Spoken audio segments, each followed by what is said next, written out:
Imagine waking up to the news that the bedrock of stability and economic cooperation in West Africa is crumbling.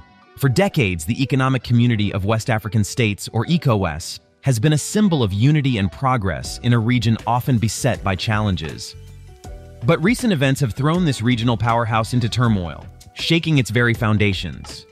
Today, we're diving deep into the dramatic turn of events that have led some to predict the downfall of ECOWAS. This isn't just a story of politics and power, but one that affects the everyday lives of millions in West Africa. Let's explore what happened, why it matters, and what the future might hold. First, picture this. ECOWAS was not just another regional bloc. It was a beacon of hope, a promise of collective self-sufficiency, and a pledge to raise living standards through economic integration and cooperation. 15 countries, spanning from the lush coasts of Senegal to the arid deserts of Niger, came together under one umbrella, striving for shared prosperity. The vision was grand, a single large trade bloc, promoting economic development and peace. But this vision has been under siege, and recent coups in Mali, Burkina Faso, and Niger have triggered a seismic shift. Let's rewind a bit. ECOWAS was formed from the region's former French, British, and Portuguese colonies, along with independent Liberia, in the wake of post-colonial independence throughout the region during the 1960s and 1970s. As newly independent states, many African countries faced significant challenges in increasing economic development. Recognizing that these challenges could not be addressed individually, there was a compelling need for a regional approach, leading to the establishment of ECOWAS on the 28th of May 1975 with the signing of the Treaty of Lagos. Initially, the focus was on fostering regional economic cooperation, but over time, ECOWAS evolved to include political and military cooperation as well. The revised treaty, signed in Cotonou in 1993, reinforced the commitment to economic integration by creating a large trade bloc and building a full economic and trading union. ECOWAS consists of 8 French-speaking member states, 5 English-speaking member states, and 2 Portuguese-speaking member states. All current members were founding members except Cape Verde, which joined in 1977. In February 2017, Morocco officially requested to join ECOWAS. The application was endorsed in principle at the Summit of Heads of State in June 2017. However, Morocco's bid for membership was stalled due to concerns from West African economic actors that goods imported through Morocco's free trade agreements could flood the markets of ECOWAS states. ECOWAS has not only been a force for economic cooperation, but has also played a significant role in maintaining regional stability through its peacekeeping efforts. Member states have periodically sent joint military forces to intervene during times of political instability and unrest. This peacekeeping role is facilitated by systematic collaboration with civil society and development policies, aiming to address sub-regional security challenges. ECOWAS's interventions have been crucial in various crises, such as in Ivory Coast, Liberia, Guinea-Bissau, Mali, and the Gambia. Moreover, ECOWAS's development blueprint, Vision 2020, adopted in 2011, sought to propel the region forward with a policy on science and technology. However, despite these ambitious plans, achieving the outlined goals has proven challenging. In recent years, ECOWAS has faced significant hurdles, particularly concerning the wave of military coups that have swept through the region. Mali, a country rich in history and culture, was the first to be hit by a coup in August 2020. The military ousted President Ibrahim Boubacar Keïta, promising a swift return to civilian rule.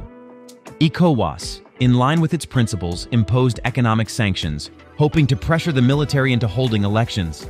Fast forward a few months, and a second coup shattered these hopes, leading to prolonged instability. Burkina Faso followed a similar path with coups in January and September 2022, toppling civilian governments and installing military leaders who were more concerned with fighting terrorism than holding elections. Niger, relatively less affected by terrorism compared to its neighbors, experienced a coup in July 2023. ECOWAS, desperate to restore order, threatened military intervention. This hardline stance only hardened the resolve of the military juntas. The response from these nations was swift and decisive. On January 28, 2024, Mali, Burkina Faso, and Niger announced their withdrawal from ECOWAS. They accused the bloc of implementing inhumane sanctions and failing to support their fight against terrorism. This move sent shockwaves through the region, marking the first time in ECOWAS's nearly 50-year history that members have withdrawn in such a manner. Since the 1990s, the organization has worked to defend the region's transition towards democracy, often against authoritarian attacks. This has been particularly challenging in a region known as the coup belt, where a majority of coups in sub-Saharan Africa have occurred. The group's response to coups in Guinea and Burkina Faso in the early 2020s was criticized as mild and ineffective. The formation of a new pact on the 6th of July 2024 by the military leaders of Niger, Mali, and Burkina Faso to strengthen military cooperation and counterterrorism efforts further complicates ECOWAS's efforts to restore civilian rule. This agreement, seen as a direct challenge to ECOWAS's authority, includes provisions for intelligence sharing, joint military operations, and a mutual defense clause, underscoring the deepening rift within the region. Imagine living in one of these countries. The sanctions imposed by ECOWAS didn't just target the governments, they hit everyday people hard. Borders were closed, trade was stifled, and essential supplies became scarce. In Niger, for instance, children couldn't attend school due to a lack of supplies, and businesses shuttered as costs skyrocketed. The daily struggle became even more arduous, and the very people ECOWAS aimed to protect were suffering. The withdrawal of these nations from ECOWAS is more than a political maneuver. It's a symptom of a deeper malaise. The military regimes argue that their primary focus is on combating terrorism, a real and present danger in the Sahel region. However, this focus on security over democracy puts the return to constitutional order at risk.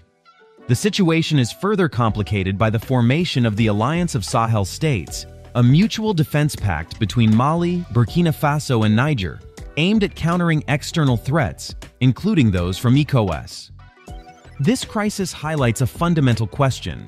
Can regional organizations like ECOWAS balance the often conflicting demands of security and democracy?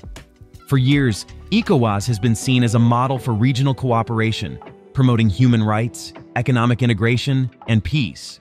But the recent turmoil has exposed its vulnerabilities. The bloc's principles of non-aggression and solidarity are being tested like never before.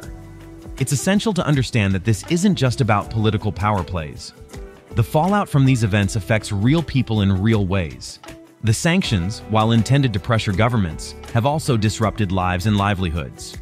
The closure of borders and the freezing of assets have strained economies already weakened by years of conflict and instability.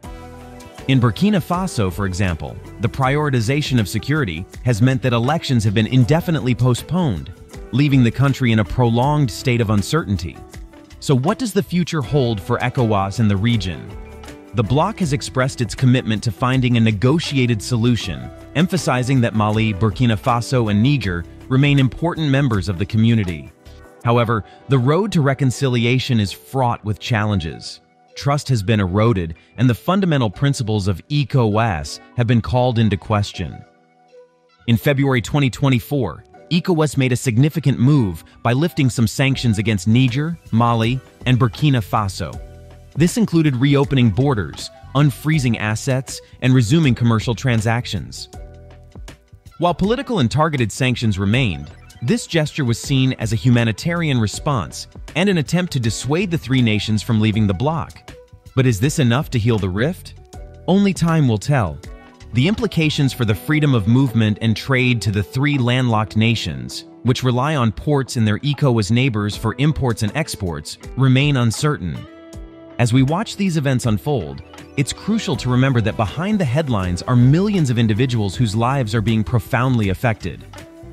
The teachers in Niamey wondering if they'll be able to cross the border for work, the merchants in Bamako struggling with rising costs, and the children in Ouagadougou who dream of a stable future. We must ask ourselves, what kind of future do we want for West Africa?